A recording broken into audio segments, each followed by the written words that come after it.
Something I've been thinking a lot about lately is how much I want GTA 6 to actually take itself seriously, at least when it comes to the story. GTA 5 was fun, but it always felt like it was more focused on being loud and over the top than telling something that actually hits you. Like, yeah, Trevor was insane and Michael had this midlife crisis arc, but did any of it really stay with you once the credits rolled? Probably not.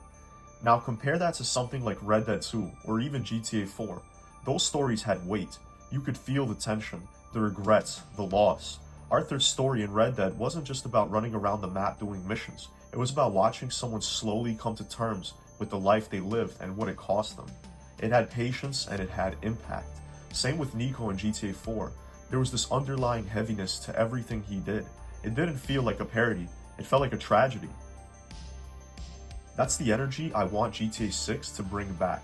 I'm not saying strip away the humor entirely, because Rockstar's satire is part of what makes their games unique, but I want the story to be grounded. I want characters that feel like people, not just punchlines.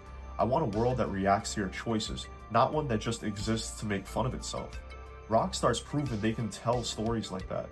They've done it before, and with the level of detail and ambition we've seen in their recent games, there's no reason that they can't do it again. GTA 6 doesn't need to be a non-stop joke fest. It can be smart, it can be brutal, and it can still be fun. But if we're talking about immersion, it's not just the story that needs to feel real. The world itself has to as well. If there's one thing Rockstar could do that would actually make the world in GTA 6 feel alive, it's by adding a real hurricane system. I'm not talking about a cosmetic weather effect that comes and goes without impact. I mean an actual system-wide event that flips the game on its head every time it hits. Imagine playing through a regular day in Vice City, and then the weather shifts. News broadcasts start talking about storms forming offshore. NPCs begin reacting. Some people ignore it, others start preparing. Gas stations are getting crowded, shelves in stores start to get empty, people even begin maybe boarding up their windows. You can start to see roadblocks pop up, maybe even evacuation orders in certain parts of the map. And then it hits. Street starts to flood, electricity cuts out, cars can't get through major intersections, boats start appearing where roads used to be, missions change or get put on hold even. Your entire strategy has to shift because the world just changed around you. And it doesn't just stop there. We could also talk about the aftermath. There would be debris everywhere, insurance scams, looting, blackouts, and the economy shifting because of a hurricane event. That's the kind of environmental storytelling that makes a world feel like it's not just there for you to play in, but to actually survive in. Maybe that's just a lot to ask for, but Rockstar has already shown they can create systems that feel alive. Red Dead 2's world was dense with those moments of interaction and change. This would be that, but on a larger, more chaotic scale. It's not about realism for realism's sake. It's about how realism forces you to engage with the game in a different way.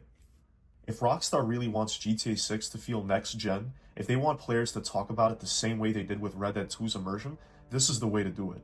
A living world isn't just about AI routines or fancy lighting. It's about unpredictability. It's about having to stop and think, not because a mission told you, but because the sky just turned dark, the wind picked up, and now you've got bigger problems than whatever you were doing 5 minutes ago. Another feature I would really want to see fleshed out in GTA 6 is actually the gym system. Now, we caught a glimpse of it in the trailer when Jason was working out and lifting weights on a beach, but nothing's been officially confirmed. And that's the thing. It can't just be a background detail. If Rockstar's serious about making a world that feels alive and hyper-realistic, then something as simple as going to the gym should actually mean something. I'm talking about a full-blown fitness system, something where you could walk into a gym, use different machines, maybe even focus on what muscles you want to grow. You can build your character's strength, stamina, and appearance. You could actually see the physical changes, getting bulkier, leaner, more defined. It wouldn't be cosmetic only either, it could affect the gameplay. You might run faster, hit harder, maybe even open up different animation sets in combat or new traversal options. We've seen Rockstar dip into this with CJ in San Andreas, and it was ahead of its time back then. You could eat too much, get fat, hit a gym, and get jacked. But what I'm hoping for in GTA 6 is a modern, more realistic take, one that goes deeper. Let me walk into a gym and actually feel like I'm training my character, not just mashing a button for 5 seconds. Let it be part of the daily loop. Maybe even tie into how NPCs react to you, how missions play out, or how your stamina performs during a foot chase. Even something like boxing or martial arts classes could open up. since we saw screenshots of Lucia doing just that. Give us skill trees that reflect physical growth. The more time you spend training, the more efficient your character becomes.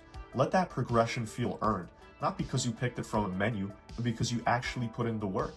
If Rockstar commits to that level of detail, it'll be more than just a side feature.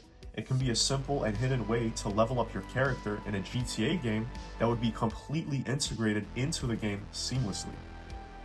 Now, there's been talks of leaks, rumors, and whispers that some features originally planned for GTA 6 have been already cut. And look, I get it. Game development's messy. Things change, some features don't make it. But if some of the stuff people are saying is true, it'd be a real shame. Let's start with going prone. Now, out of everything, this one's probably the least essential. Would it be cool to drop to the ground and crawl around during a shootout or sneak through tall grass like you're in Ghost Recon? Absolutely. But GTA's never really been about that kind of tactical movement. And it's not something I'd lose sleep over if it's not in the final game, but I'd still love to see it nonetheless. But dual wielding, that is a different story entirely. That one hurts on a personal level for me. Dual wielding was one of my favorite mechanics in Red Dead 2.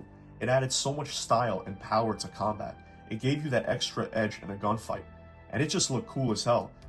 Taking that out of GTA 6 would honestly feel like a step back, especially when Rockstar already has a system built in and working beautifully in another game. Why strip it out?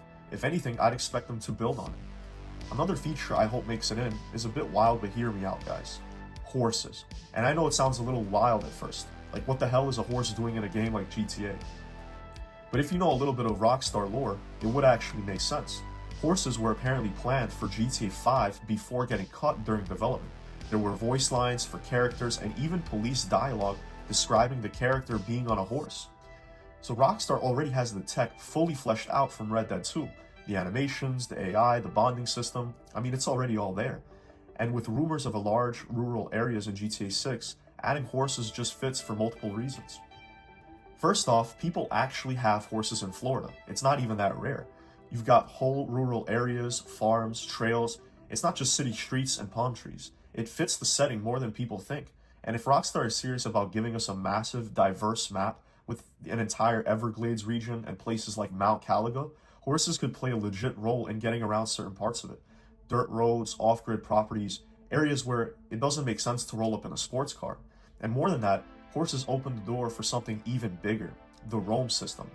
When people start making their own servers, you already know someone's going to build a full Red Dead style RP setup inside of GTA 6.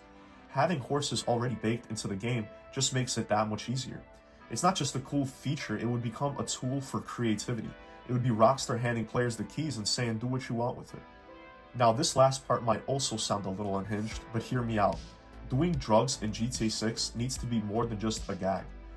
In past GTA games, getting high or drunk was usually just an excuse to distort the screen and make your character stumble around for a few seconds. It was funny once or twice, but it never added anything beyond the joke. But what if it actually meant something? Imagine a more immersive, mechanic-driven drug system. Weed, alcohol, even psychedelics like mushrooms or LSD, not just as visuals, but as actual gameplay modifiers. You take something before a mission and it alters your perception. Your aim, your driving, maybe even the way NPCs react to you. A shot of whiskey before a tense shootout can make you more reckless, or your aim worse. We already saw that in Red Dead 2, so it's not much of a stretch. A bad trip mid-session could totally change the vibe of what was supposed to be a standard objective. The potential is there. Rockstar could take this mechanic and tie it into storylines, character development, or even mission strategy. It doesn't need to be over the top or preachy, it just needs to be interesting. Something that adds texture to the world and makes it feel less binary and more reactive. The kind of detail that makes you slow down and think twice before hitting that bomb.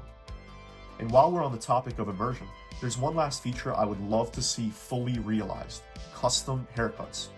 Not just picking a preset from a list, but actually designing your own cut. Like in Red Dead 2, where you could trim Arthur's mustache, beard, and sideburns individually, but this time extend it to hair. Cut the sides, leave the top, fade the back, mess with the length. Let us get weird with it. It sounds small, but it matters. Games are about self-expression after all, especially in GTA where identity plays a huge role. If Rockstar gives us the tools not just to shape our character's story, but their looks, down to the finest detail, it just adds another layer of connection and immersion between a player and the character. And that's what it all really comes down to, whether it's storms ripping through the city, putting in hours in the gym, pulling off a dual wielding ambush, or trimming your beard just right. It's about feeling like the world reacts to you, that it notices what you do, that it lets you leave a mark. If GTA 6 can deliver that, it's not just going to be another sequel. It's a whole new standard for gaming going forward. So yeah, not every feature is make or break, but when you're building a game this big, it's the little details that give players more ways to move, fight, and express themselves that make it truly great. And cutting stuff like dual wielding or horses, that's not just a missed opportunity, that's actively walking away from tools that players would absolutely love. I know I would. But now I want to hear from you. What's one feature you would love to see in GTA 6? Or is there anything I mentioned in this video that you're really hoping makes it into the game as well? Let me know in the comments because I seriously want to hear what you guys are thinking. If you love gaming or Rockstar games, and if you're just as hyped for GTA 6 as I am, go ahead and hit that sub button and stick around. I stream every night here on this channel at 11:30 p.m. Eastern Time. Come hang out, watch me play a variety of games, and let's keep this conversation going while we all wait for GTA 6 to finally drop.